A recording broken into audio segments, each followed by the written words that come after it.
Ahoy! Today's video is about the new Karma Rune system which was introduced to us here in Europe a few weeks ago.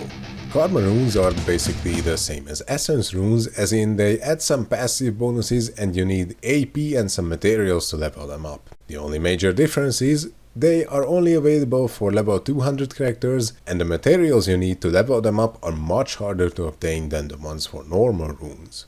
Currently, 4 types of Karma Runes exist, which you can buy from the Rune NPC in Bloody Ice, but there's a good chance we might get new ones with future updates.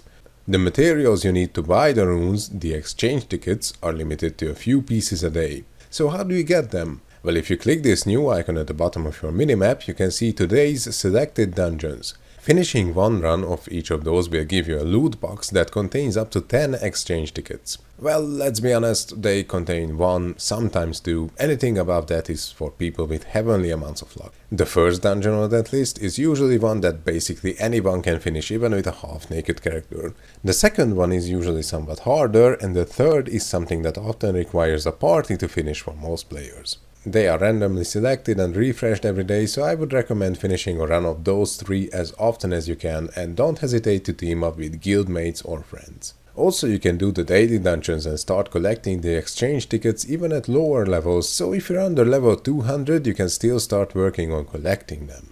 Once you've gathered enough of the tickets, you can exchange them for a rune of your choice and simply use AP to learn it.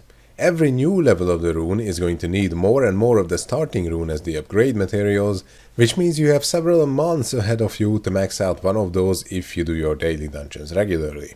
But don't let that discourage you. Instead, think of it as something to add a goal and some variety to your daily gaming. You will be running dungeons you probably haven't entered for a long while, and that can really spice things up. Anyway, as usual, if you have any relevant questions, the comments are open for them. Ahoy!